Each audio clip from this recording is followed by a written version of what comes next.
Israel और Hamas के बीच Gaza पट्टी के अंदर चल रहे मुकाबले के बीच इजरायली सरकार को कोर्ट से बड़ा झटका लगा है। जिस तरीके से आप देख रहे होंगे, इजराइल के अंदर प्रदर्शन करने वाले लोगों को परमिशन नहीं दी जा रही है।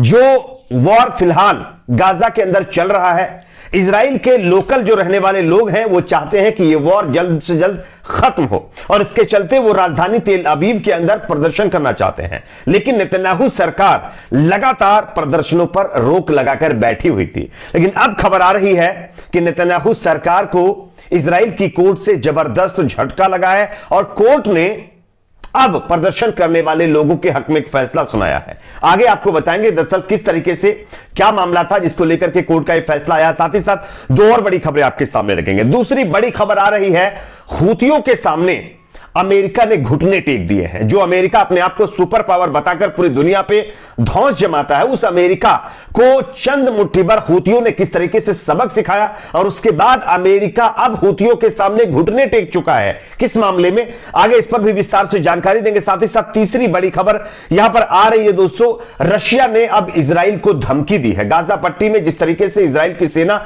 आम लोगों को टारगेट कर रही है, इसको लेकर के रशिया पहली बार इजराइल के खिलाफ खुल करके सामने आ गया है।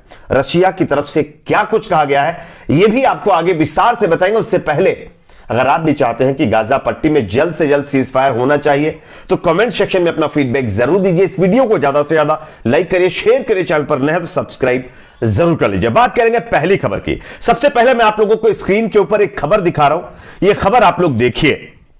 यहां पर यह खबर अपने आप में इजराइल के लिए और वहां की सरकार के लिए एक बहुत बड़ा झटका है और उनके मुंह पर तमाचा मारने वाली यह खबर है।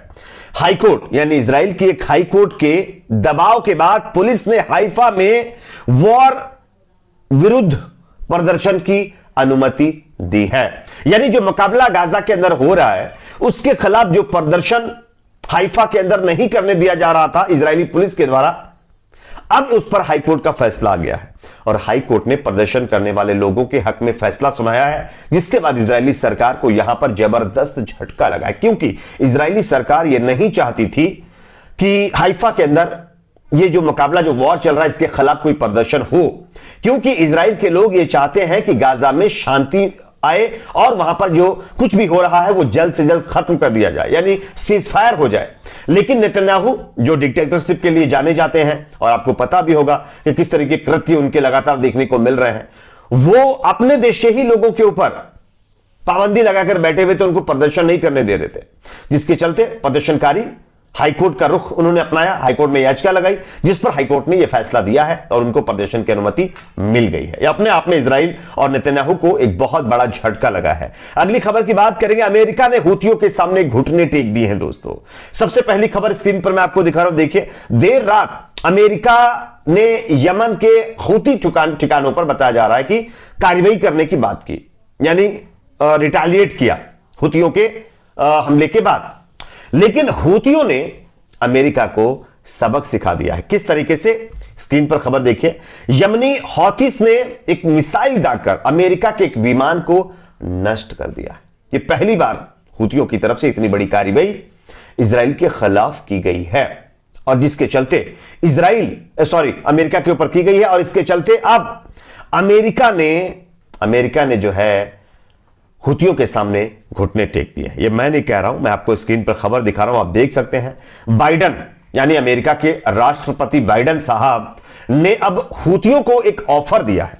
इनका कहना है कि अगर हूती लाल सागर में अपना ये जो एक तरीके से हमले उन्होंने जारी कर रखे हैं, जो कार्रवाई जारी कर रखी है, अगर ये कार्रवाई वो रोक देते हैं तो हम इसके बदले में उनका जो नाम टेररिस्ट के लिस्ट में हमने डाल रखा है उनको हम टेररिस्ट लिस्ट से रिमूव कर देंगे। मैं आपको स्क्रीन के ऊपर खबर दिखा रहा हूं, आप देख सकते हैं। खबर ये अपने आप में दर्शाता है कि किस तरीके से अमेरिका ने हूतियों के सामने घुटने टेकते हैं। लाल सागर में अपने हमले बंद करो, मैं तुम्हें टेररिस्ट सूची से हटा दूंगा। यह किसका कहना है? अमेरिका के राष्ट्रपति जो बाइडन का, जो अपने आप को आप जानते होंगे ना तुर्रम खान समझकर बैठे हुए थे और अब हूतियों के सामने उनको गिड़गिड़ाना पड़ रहा है। यह अपने आप में दर्शाता है दोस्तों कि हूतियों ने किस तरीके से अमेरिका और इजराइल की नाक में दम करके वो बैठे हुए हैं।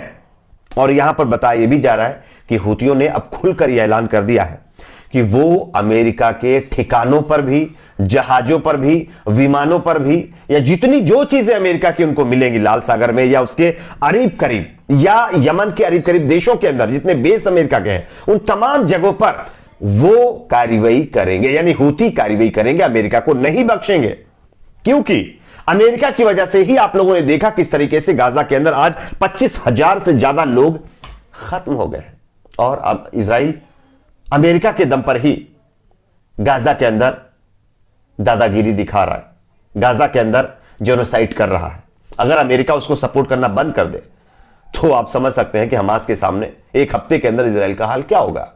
वैसे इसमें कहने की जरूरत नहीं है, इजराइल वैसे भी गाजा का मुकाबला हार रहा है। गाजा के अंदर ये जो एक तरीके से मुकाबला हो रहा है, ये हार जा रहा है। अगली खबर की बात करेंगे जो कि सामने आ रही है। रशिया ने पहली बार इजराइल और अमेरिका को खुलेआम धमकी दे डाली है।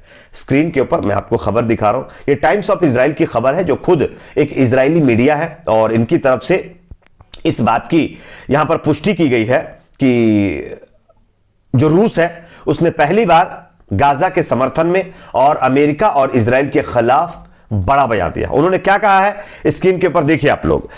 रूस ने अमेरिका से कहा है कि उसे यमन के खिलाफ आक्रामकता यानी अग्रेशन बंद करना होगा। अगर अपना अग्रेशन अमेरिका, इजराइल गाजा के खिलाफ बंद या यमन के खिलाफ बंद नहीं करते हैं तो उनको इसका अंजाम भुगतना होगा। यानी कि सीधे तौर पर रूस अब इस मामले में यानी गाजा के लोगों के हक के लिए सीधे इन्वॉल्व होता हुआ दिखाई दे रहा है।